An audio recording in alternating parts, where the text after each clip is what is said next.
Seriously, it is as often overlooked. More importantly, it hints at the existence of a deeper structure in biology.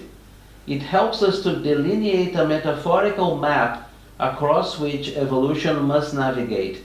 In this sense, the Darwinian mechanisms and the organic substrate we call life are really a search engine to discover particular solutions, including intelligence and risky thought, perhaps deeper realities.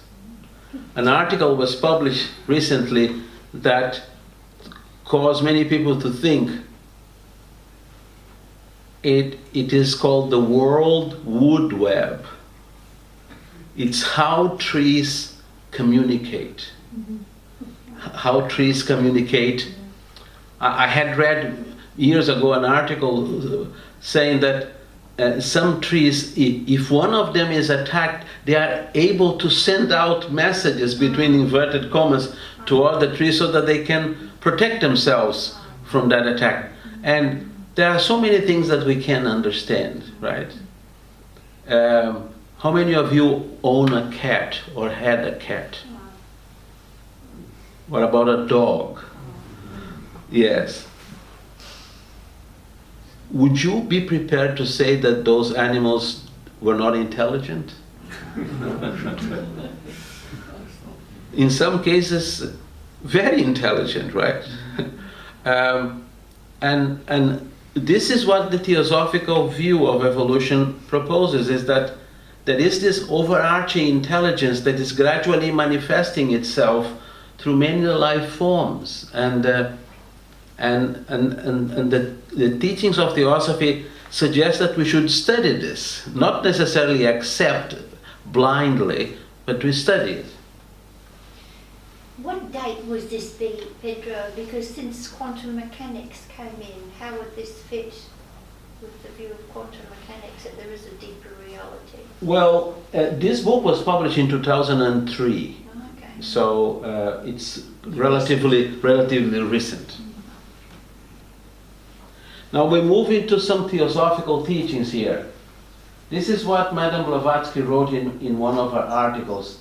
Starting as pure spirits on our downward journey around the world, verily, with the knowledge of truth, now feebly echoed in the occult doctrines inherent in us, cyclic law brings us down to the reversed apex of matter, which is lost down here on earth, and the bottom of which we have already struck, and then the same law of spiritual gravity will make us slowly ascend to still higher, still purer spheres than those we started from. How do you understand the expression, the law of spiritual gravity? Involution and evolution? Yes? So, in a way, we are going to see later, this consciousness, in order for consciousness to fully express itself, it has to immerse itself in matter. Many traditions talk about this, how the consciousness has been immersed in matter, and how in this immersion in matter, it wakes up certain faculties of matter, so that when evolution continues, that life form can express more and more intelligence.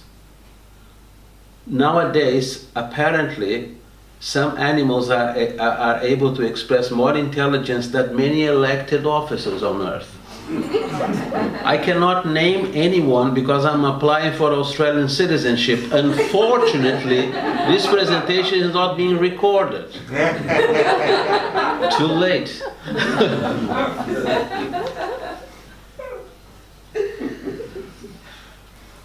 This is again from Madame Blavatsky. Those who are on the last row, can you read it? Can you? Because I will reach the limit of my throat power very soon. Eastern wisdom teaches that spirit has to pass through the ordeal of incarnation and life and be baptized with matter before it can reach experience and knowledge, after which only it receives the baptism of soul or self-consciousness and may return to its original condition of a God plus experience, ending with omniscience. In other words, it can return to the original state of homogeneity of primordial essence only through the addition of the fruitage of karma, which alone is able to create an absolute conscious deity, remove but 1 degree from the absolute all. I'm not going to ask any questions. But one of the important ideas is that spirit has to pass through the ordeal of incarnation and life and be baptized in matter before it can reach experience and knowledge. I don't know if this applies to Australia. When I became a public servant in Brazil, I had to undergo a period of probation. Can public servants undergo a period of probation here? I'm under probation. Really? Yeah. Do you know what that means? Well, I'm evaluated during 2 years. If they don't like me, bye-bye. Yes? Yeah. Very good. So, it is, the word ordeal is important because there is no evolution without experience, right? Of course, our mind would say, well, I would like to go through some experience, but not through other experiences. But that choice is not yours, nor mine, you know. We are receiving experiences, undergoing experiences every day of our lives. And the meaning is in the understanding of experience. And in many cases, we not only do not understand the meaning of experiences or an experience, but sometimes we react to them. And when we do that, we lose the opportunity to grow. So what is reaction? Can you define in a very concise way what is reaction? After which I will ask, how bored are you? What is reaction? Resistance. Resistance? Philippa? A tying up of your energy so that it's not free to be. Yes, you become bound. What else? Any other view about reaction? Response to stimulus. Response to a stimulus. Cause and effect. Cause and effect. So, if we react to any given experience, our energy is completely locked into this reactive process, and the possibility to understand the experience evaporates, right? So, this is only one aspect. And then she says that it has to be first baptized with matter and then baptized with soul. Can we see here 2 different levels of experience? Definitely. You know, the baptized with matter, which means to be part of the physical world, the physical plane and its process and so on. But then, at a later stage, there comes the baptism of soul. In the theosophical literature, it's very interesting because it says that when that consciousness has reached a certain level, until then it was part of a group consciousness. But when it reaches a certain level, it receives a certain spiritual stimulus and it becomes an individual. Do you know what is the meaning of the word individual? Undivided. Separated, separate from a group. Yeah, the individual, the word individual means that which cannot be broken down. Carl Jung used to say, we consider ourselves individuals, but we are not.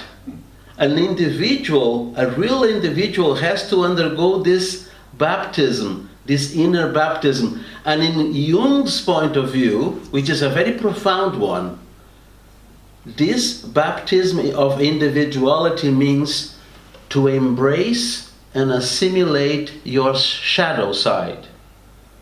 Of course, I hear that music. Dun, dun, dun, dun, dun, dun. But you are not recording this, Michael. It is the capacity to stop blaming others for our miseries and take responsibility for our actions, for our behavior, for our outlook on the world. Even the word responsibility. Yes. Figures in. Why do you think, from where does it come, the tendency to blame others for our miseries? There is a question before that. Is there anybody here who has never blamed other people for their miseries? I'm just waiting for you to speak the truth. This is not a gospel session, but it's a human trait, isn't it? Something happens, the mind has to find a culprit. But I was told years ago, I still have not learned this, but I was told years ago, when you point a finger at someone, there are 3 fingers pointing at you. And for the time being, they are unloaded. So, yes, we lose a great deal of energy and opportunity by this kind of mindless reactions. And of course, then she says that when that condition is fulfilled, then that conscience can go to levels of development that we cannot even understand.